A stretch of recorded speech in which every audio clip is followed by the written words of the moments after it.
Hey everyone, welcome back. This is the final lecture of chapter 19, and we're talking today about the conjugation of the verb fio. Okay, so what we need to know about fio. First of all, fio is the passive of the verb facio. Facio, facere, faci, factum, to do or make. So you can't just say like facior, like I am made. You have to use the verb fio. The principal parts of fio are fio, fieri, factus, sum. And what fio means is to become or be made. If you are made into something, you become it. And it can also, fio can also mean to happen.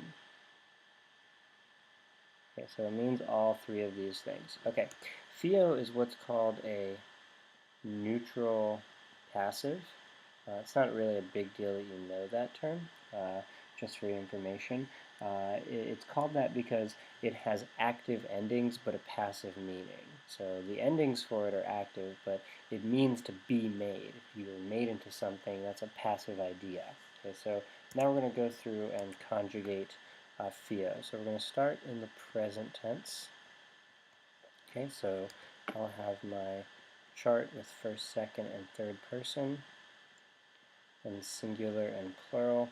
And if I'm conjugating fio in the present, the forms are fio, fis, fit, femus, fetus, and fiunt. Okay, fio, fis, fit, femus, fetus, fiunt. You should know a couple of things here. The forms femus and fetus do not actually exist in extant Latin, so a lot of textbooks will mark them out as not having forms, but I mean we can imagine their existence. I mean we can say we become, right? And then if we're translating these, fio is I become, or I am made, or it could even be I happen. I happen to know that fio means to happen. Okay, so, and of course you happen, or you become, or you are made, etc. Okay, so that's how we form the present. The imperfect, okay, the imperfect looks actually just like a third conjugation verb. So I've got singular and plural.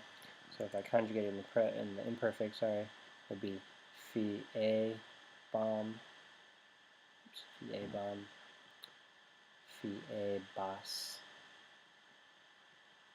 fie bat, fie bamus, fie batis, and fie bant. Okay, if you translate this in the first singular, fie bam, I was becoming, or I was being made into something. Okay, so that is the imperfect of fio. The future, okay, looks also like a third conjugation verb. So, I mean, technically fio is irregular, it's a neutral passive, but it looks like third conjugation. Alright, so in the first singular it's fiam, and then fies, fiet, fiemus, fietis, and fient. Okay, and if we translate first person singular, it would be I will become, or I will be made. Okay, so that's present, imperfect, and future. Imperfect and future look very similar to third conjugation, or you could even say fourth conjugation, right, with the I. Okay, and then perfect.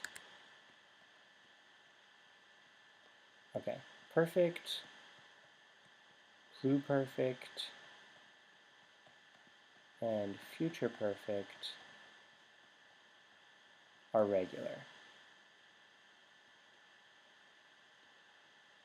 That is, if you were to just take the principal parts of facio, facere, facie, factum, right, the fourth principal part, and you were to conjugate them in the perfect, pluperfect, and future perfect, using your knowledge of how those are conjugated, right, you're going to take the fourth principal part, and we're going to say factus sum for perfect, right, and then factus est, and then in the plural, facti summus, facti estis, and facti sunt, right, and then factus sum would be I have been made, or I became, okay, so that would be perfect. And then for pluperfect and future perfect, pluperfect, just abbreviate, okay, pluperfect, you would change sum to eram, right, so eram, eras, erat, eramus, eratus, erant, and for future perfect, you would change to ero, so eroris, erit, erimus, eritus, erunt. Okay, so pluperfect and future perfect and perfect in the passive system are formed just like you would any other verb in the perfect passive system. Okay, and that is the conjugation of theo. It's a very important verb, comes up all the time in Latin. So thanks for tuning in, everybody, and see you again when we get to chapter 20.